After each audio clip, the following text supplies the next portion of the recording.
Good morning. Please be seated.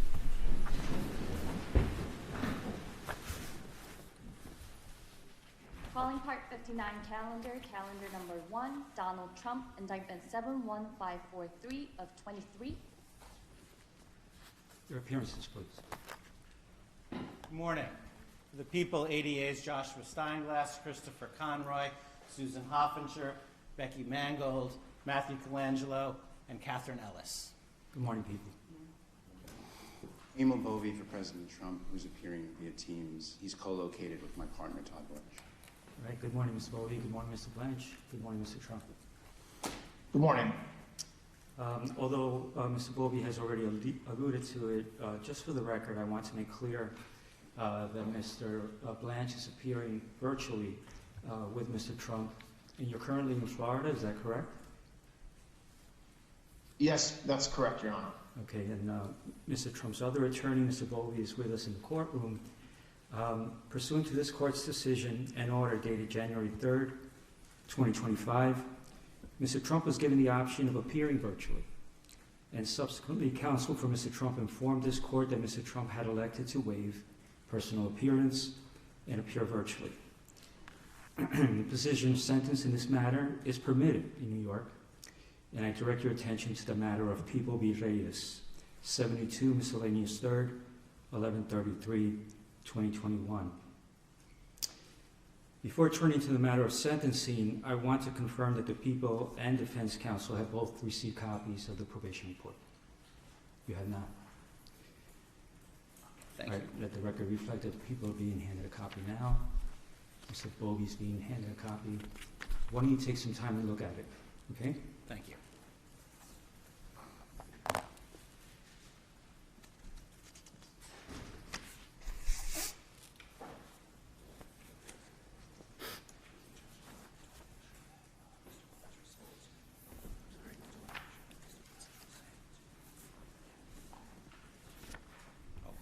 While the parties look at the probation report, Mr. Blanche, I'd like to confirm that you received an e-copy of the report. Yes, Your Honor. We received a copy this morning, and I have it in front of me. Is there anything about that report that you would like to put on the record?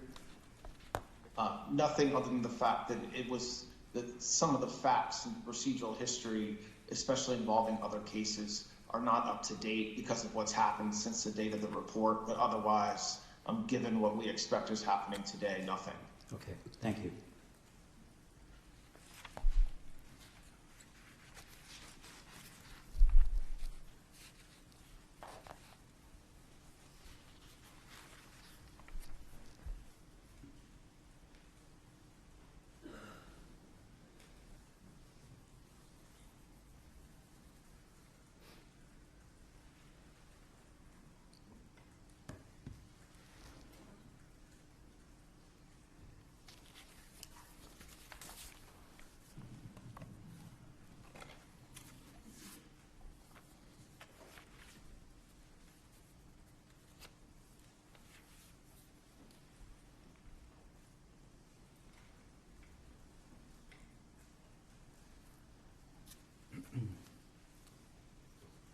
People, is there anything about the probation report that you would like to put on the record? No, Judge, I just need a couple You need more minutes, time? if you Sure. don't mind.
Thank you, Judge. Sure. I don't think there's anything that we need to put on the record about it. Okay, thank you. Let's impose sentence, please. Donald Trump, you're before the court for sentence following your conviction by trial to 34 counts of falsifying business records in the first degree.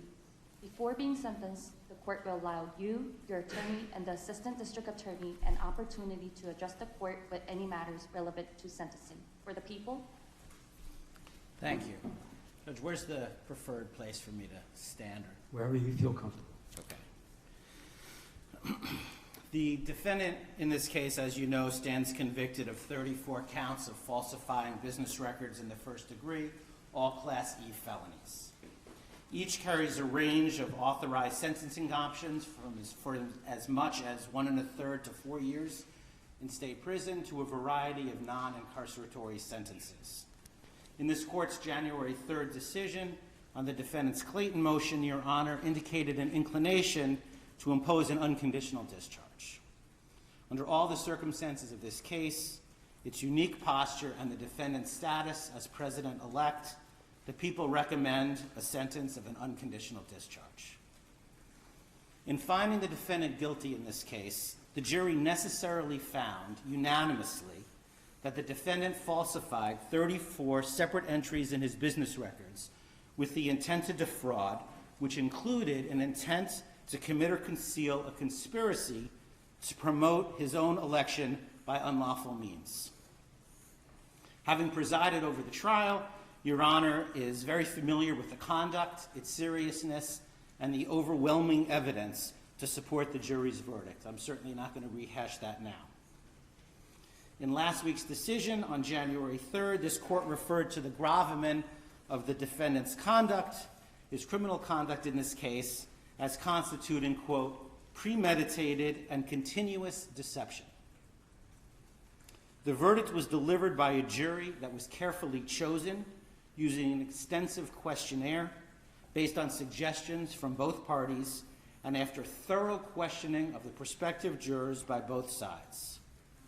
The verdict in this case was unanimous and decisive, and it must be respected. As this court has observed, quote, the sanctity of a jury verdict and the deference that must be accorded to it is a bedrock principle in our nation's jurisprudence. The defendant's conduct before, during, and after this trial also merits consideration. Instead of preserving, protecting, and defending our constitutionally established system of criminal justice, the defendant, the once and future President of the United States, has engaged in a coordinated campaign to undermine its legitimacy. Far from expressing any kind of remorse for his criminal conduct, the defendant has purposefully bred disdain for our judicial institutions and the rule of law. And he's done this to serve his own ends and to encourage others to reject the jury verdict that he finds so distasteful.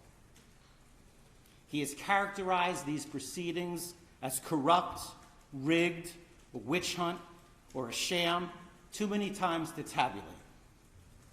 The defendant's rhetoric has only ratcheted up since this court's rulings on his motions to dismiss. He has been unrelenting in his unsubstantiated attacks upon this court and its family, individual prosecutors and their families, the witnesses, the grand jury, the trial jury, and the justice system as a whole. The defendant has not only been held in contempt by other jurists in other matters, but this court alone found the defendant in contempt for 10 distinct violations of the order restricting extrajudicial speech. In his legal filings, the defendant has used dangerous rhetoric in leveling accusations of intentionally unlawful and unconstitutional conduct on the part of this court and the prosecution. As this court has noted, the defendant's conduct, quote, constitutes a direct attack on the rule of law itself. Moreover, the defendant has publicly threatened to retaliate against the prosecutors who have sought to hold him accountable in this and other matters, and the courts who have endeavored to fairly and faithfully adjudicate these matters. Such threats are designed to have a chilling effect, to intimidate those who have the responsibility to enforce our laws, in the hopes that they will ignore the defendant's transgressions because they fear that he is simply too powerful to be subjected to the same rule of law as the rest of us. In his 2024 end-of-year report, United States Supreme Court Chief Justice Roberts warned of the dangers of such conduct. Quote, "Public officials, too, regrettably, have engaged in recent attempts to intimidate judges. For example, suggesting political bias in the judge's adverse rulings without credible basis for such allegations," end quote. Chief Justice Roberts continued, quote, "Attempts to intimidate judges for their rulings are inappropriate and should be vigorously opposed.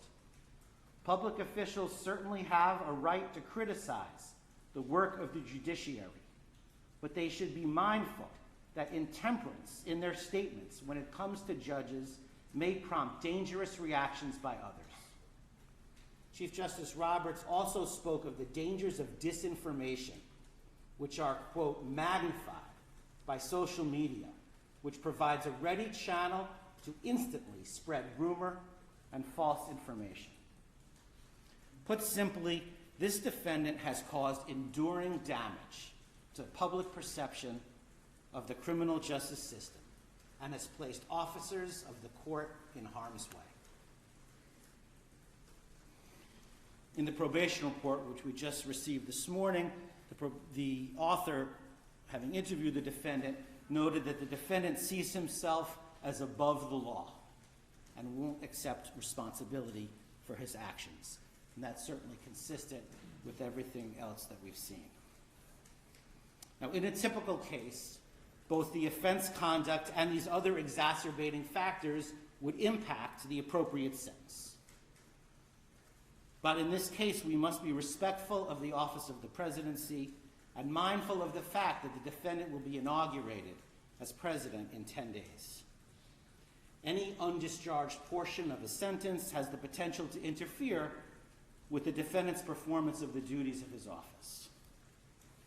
As a practical matter, the most sensible sentence prior to his inauguration is an unconditional discharge. The court has expressed an inclination to do exactly that because, in the court's words, quote, "the most viable solution to ensure finality and allow defendant to pursue his appellate options is to proceed to sentence." Now, as you know, in New York, a conditional discharge is authorized by penal law, quote, "if the court, having regard to the nature and circumstances of the offense and to the history, character, and condition of the defendant, is of the opinion that neither the public interest nor the ends of justice would be served by a sentence of imprisonment and that probation supervision is not appropriate."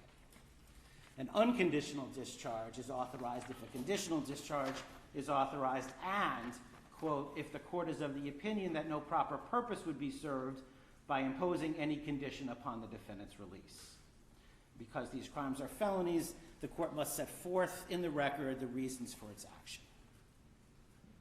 The American public has the right to a presidency unencumbered by pending court proceedings or ongoing sentence-related obligations.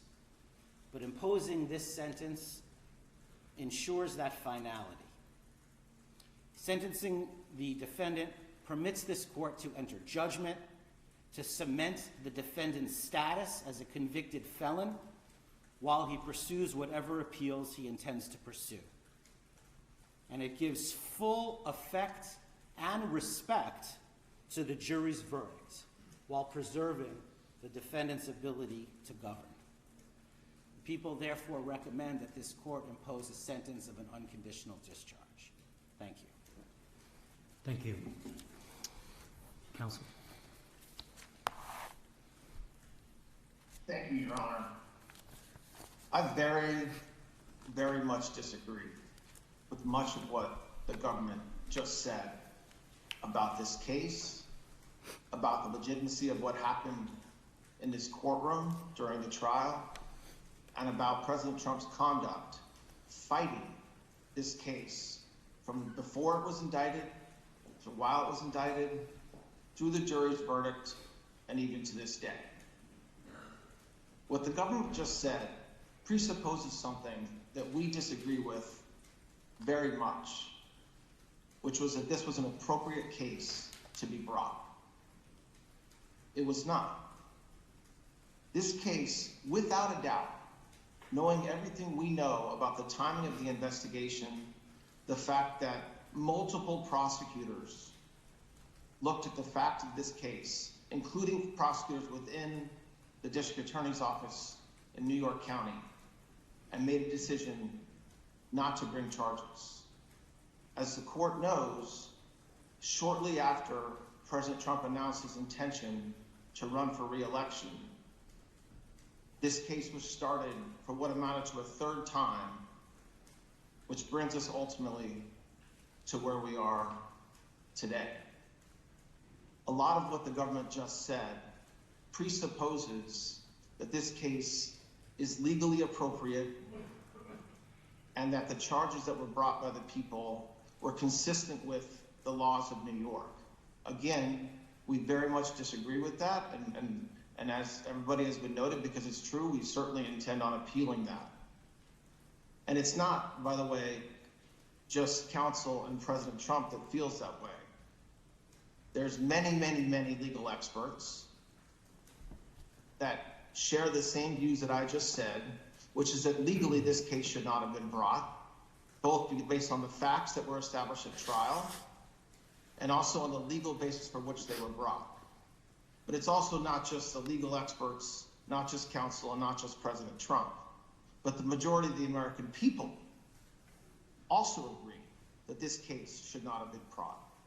I mean, the interesting thing about the fact that there was a trial for the first time in our history, a criminal trial during an election season, is that the American voters got a chance to see and decide for themselves whether this is the kind of case that should have been brought. And they decided. And that's why in 10 days, President Trump is going to assume the office of the President of the United States. And certainly we're here for the court to sentence President Trump to an unconditional discharge. And for that, it's a very sad day. It's a sad day for President Trump and his family and friends. But it's also, in counsel's view, a sad day for this country, because this was a case, without a doubt, that was brought by a district attorney who promised that he would go after President Trump if elected, and felt like he had to go through with that promise. And so that's sad. And I hope, and I know that President Trump shares this view, that this will never happen again in this country. And so we certainly understand where we are today. We very much intend on pursuing an appeal of this verdict and what happened during this investigation. And we certainly believe that the only appropriate sentence, if one's to be imposed at all, which we very much believe it shouldn't be, and that the case should be dismissed, is a sentence of an unconditional discharge. Thank you. Thank you. Would your client like to be heard? Yes, thank you, Your Honor. This has been a very terrible experience. I think it's been a tremendous setback for New York and the New York court system. This is a case that Alvin Bragg did not want to bring. He thought it was, from what I read and from what I hear, inappropriately handled before he got there. A gentleman from a law firm came in and acted as a district attorney, and that gentleman, from what I heard, was a criminal or almost criminal in what he did. It was very inappropriate. It was somebody involved with my political opponent. Part of the records that we're talking about, they're saying, I just noticed where he said I was falsifying business records. Well, the falsification of business records, as they say it, was calling a legal expense in the books where everybody could see them, a legal expense. In other words, that legal fees or legal expense were put down as legal expense by accountants. They weren't put down by me, they were put down by accountants. I didn't call them construction, concrete work, I didn't call them electrical work, I didn't call them anything. They called a legal fee or a legal expense, and for this, I got indicted. It's incredible, actually. Now, if you look, my attorney alluded to it, the top legal scholars and legal pundits in this country, the ones that are quoted all the time on television, that are making their views felt and highly respected people, have said, everyone, virtually everyone that I know of, I haven't seen any to the contrary, not one, and none. These people are not exactly friends of mine, to put it mildly, but they all said this is a case that should have never been brought. It's an injustice of justice.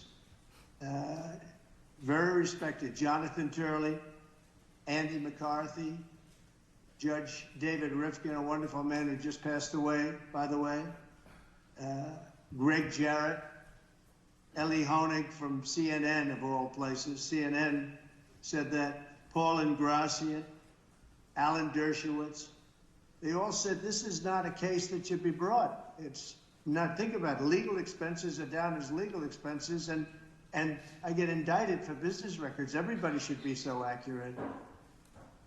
It's been a political witch hunt. It was done to damage my reputation so that I'd lose the election, and obviously that didn't work. And the people of our country got to see this firsthand because they watched the case in your courtroom. They got to see this firsthand, and then they voted, and I won and got the largest number of votes by far of any Republican candidate in history, and won, as you know, all 7 swing states, won conclusively all 7 swing states, and won the popular vote by millions and millions of votes. And they've been watching your trial, so they understood it.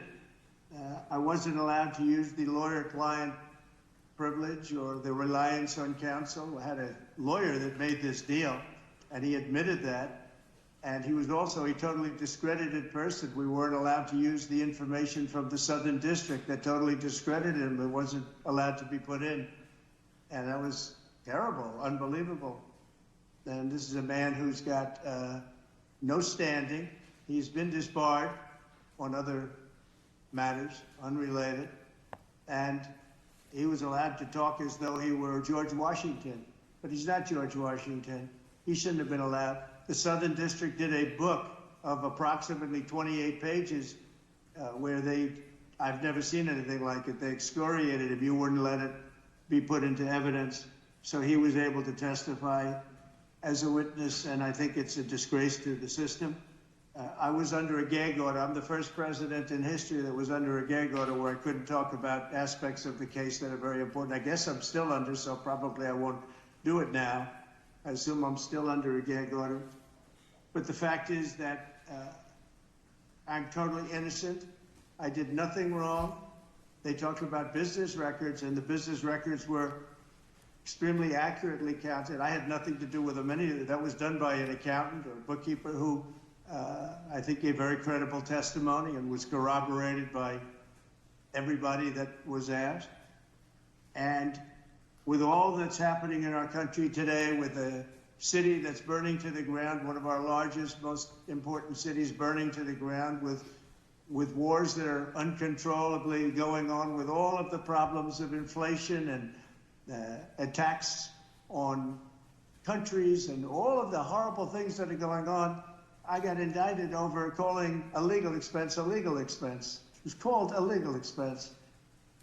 I just want to say I think it's an embarrassment to New York, and New York has a lot of problems, but this is a great embarrassment. I believe that this and other cases that were brought, as you know, the DOJ is very much involved in this case. That's because that's the political opponent they're talking about. The DOJ is very involved. You have a gentleman sitting right there from the DOJ who was from the DOJ's office. He was also involved with the New York State Attorney General's case. And he went from there to here. He went around and did what he had to do. He got them to move on me. But in the meantime, I won the election, and a massive landslide, and the people of this country understand what's gone on. This has been a weaponization of government. They call it lawfare. Never happened to any extent like this, but never happened in our country before. And I'd just like to explain that I was treated very, very unfairly. And I thank you very much. Thank you, Mr. Trump. Mr. Trump, you appear before this court today to conclude this criminal proceeding by the imposition of sentence. Although I have taken the unusual step of informing you in advance of my inclinations, before imposing sentence, I believe it is important for you, as well as those observing these proceedings, to understand my reasoning for the sentence I am about to impose. The imposition of sentence is one of the most difficult and significant decisions that any criminal court judge is called upon to make. Our legislature sets the parameters for an authorized sentence, but it is a judge that must decide what constitutes a just conclusion to a verdict of guilty. A court is vested with broad discretion in determining what sources or evidence it may consider to arrive at an appropriate sentence. In doing so, the court must consider the facts of the case along with any aggravating or mitigating circumstances. In my time on the bench, I've been called upon to grapple with this weighty responsibility for countless defendants who have been found guilty after trial for an assortment of offenses, ranging from nonviolent Class E felonies to the most heinous of crimes, including homicides, sex trafficking, and child sexual abuse. The task is always difficult and deserving of careful consideration, whether the sentence be an unconditional discharge or incarceration of 25 years to life. However, never before has this court been presented with such a unique and remarkable set of circumstances. Indeed, it can be viewed fairly that this has been a truly extraordinary case. There was unprecedented media attention, public interest, and heightened security involving various agencies. And yet, the trial was a bit of a paradox because once the courtroom doors were closed, the trial itself was no more special, unique, or extraordinary than the other 32 criminal trials that took place in this courthouse at the same exact time. Jury selection was conducted, the same rules of evidence were followed, opening statements were made, witnesses called and cross-examined, evidence presented, summations delivered, the same burden of proof was applied, and a jury made up of ordinary citizens delivered a verdict. And it was all conducted pursuant to the rules of procedure and guided by the law. Of course, part of what made it feel somewhat ordinary was the outstanding work, preparation, and professionalism of the clerks, court officers, court reporters, security personnel, and the entire staff of this building who did their jobs as they would with any other criminal trial. So while one can argue that the trial itself was in many respects somewhat ordinary, the same cannot be said about the circumstances surrounding this sentencing. And that is because of the office you once occupied and which you will soon occupy again.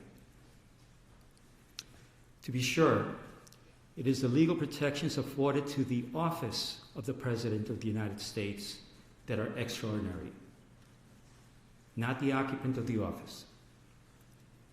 The legal protections, especially within the context of a criminal prosecution, afforded to the office of the President have been laid out by our founders, the Constitution, and most recently interpreted by the United States Supreme Court in the matter of Trump versus the United States, which was decided on July 1st, 2024.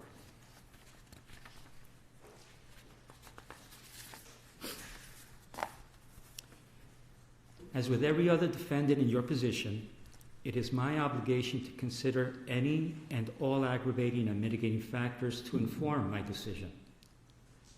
Some of those aggravating factors have already been articulated in my Sandoval ruling at the start of this trial, and by my recent written decisions on December 16th and January 3rd. Thus, they need not be repeated at this time.